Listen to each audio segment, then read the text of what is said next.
In the summer of 1793, the French Revolution was entering its fourth year, and France was on the verge of anarchy. In Paris, political extremists had seized control of the revolution.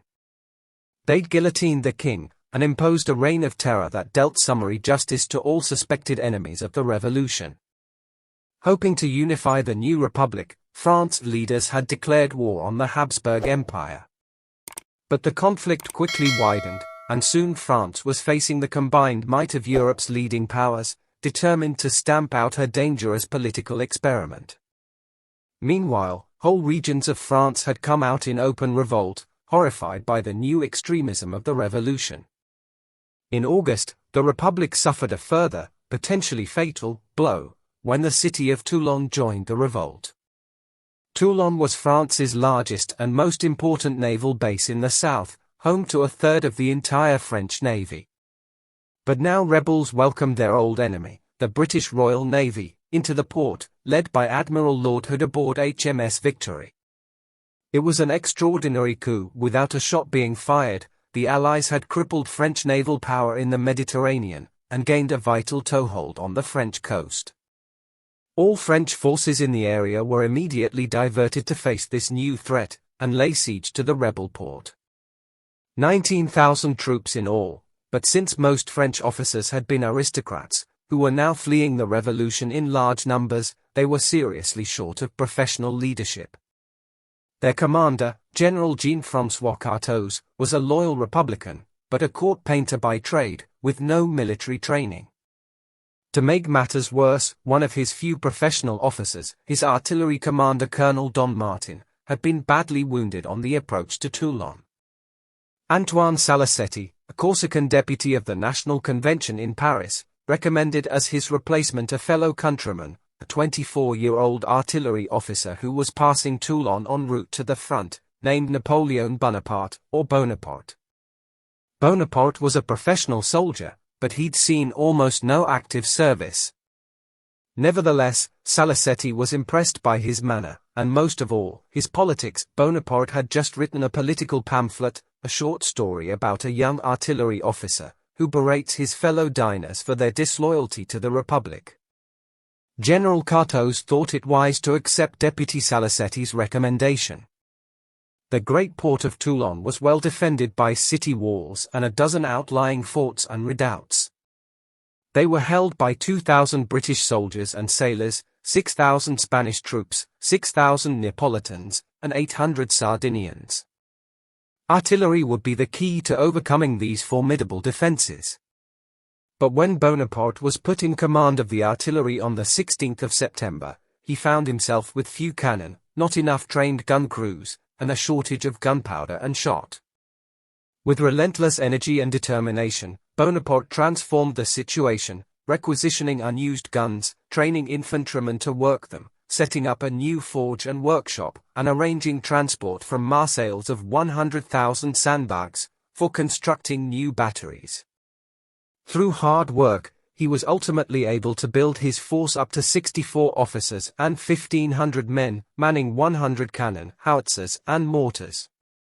Within days Bonaparte had established two new forward batteries, with good revolutionary names, La Montagne and Sans-Culottes, which brought Toulon's inner harbour within range, and forced Admiral Hood to move all his ships closer to the port.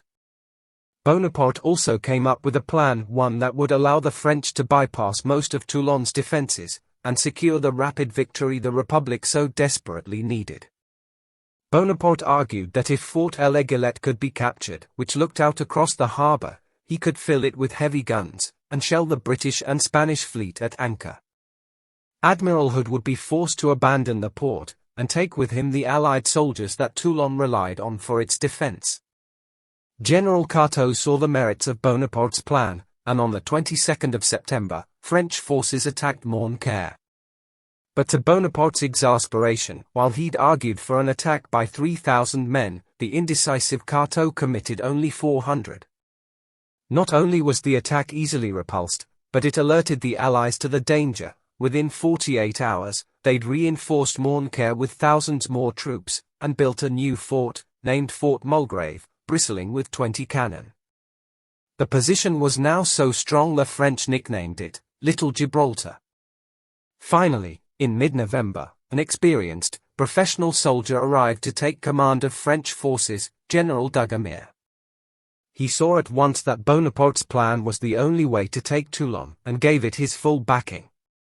Bonaparte, promoted to major, got to work, overseeing construction of several more batteries in preparation for the decisive assault. One forward battery was so exposed to enemy fire that men refused to be sent there.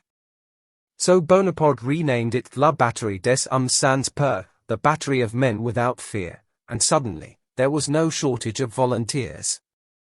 It was an early display of Napoleon's genius for inspiring his soldiers, one that would serve him well in the years ahead. On the 30th of November, the Allied Land Forces commander, British General Charles O'Hara, tried to seize back the initiative, leading an assault on the new French batteries facing Fort Malbousquet.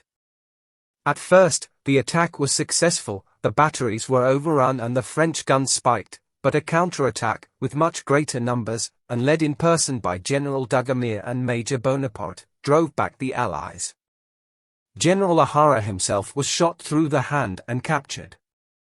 12 years before, he'd surrendered to George Washington at Yorktown, during the American War of Independence. Now he got to surrender to Napoleon Bonaparte. In the early hours of the 18th of December, in howling wind and driving rain, the French launched a major assault on Fort Mulgrave.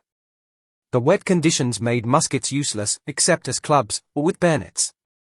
Bonaparte led the second wave in person. Amid fierce hand-to-hand fighting, his horse was killed under him, and he was bayoneted in the thigh by a British sergeant, a wound that came within inches of ending his life and radically changing the course of history. Finally, the Allied garrison was overwhelmed, and Mulgrave fell to the French. Fort Ellegalet and Tour de la Balaquia were soon also in French hands. By the following afternoon, the French had 10 heavy guns in Ellegalet, placing the Allied ships within range. Admiral Hood could not expose his valuable ships of the line to such a threat. He had no option but to order an immediate evacuation of the fleet and garrison from Toulon. Small Spanish and British teams raced to destroy all the French ships and naval stores that they couldn't take with them. But amid the chaos of their departure, 18 ships of the line were allowed to fall back into French hands, a badly missed opportunity. Many French citizens of Toulon were desperate to escape aboard the Allied ships, knowing that the Republicans would inflict terrible reprisals on the city. British and Spanish ships took as many as they could, about 14,000 in all, but scores were drowned amid chaotic and desperate scenes. Others were left to face the wrath of the revolution. Republican troops entered the city the next morning, and executions and firing squads began almost immediately. For the next 2 weeks, about 200 were executed every day. Allied propaganda later blamed Bonaparte for the atrocities, but there's no evidence he was directly involved. France's young republic was now fighting back on all fronts. And with the fall of Toulon, the Allies had lost a golden opportunity, a chance to stir up further revolt, deal a lasting blow to French naval power, perhaps even overturn the revolution. But instead, the French Republic had weathered one of its greatest storms. In no small part, thanks to the remarkable judgment, energy, and courage of one 24-year-old artillery officer, now promoted brigadier general in recognition of his extraordinary service at Toulon.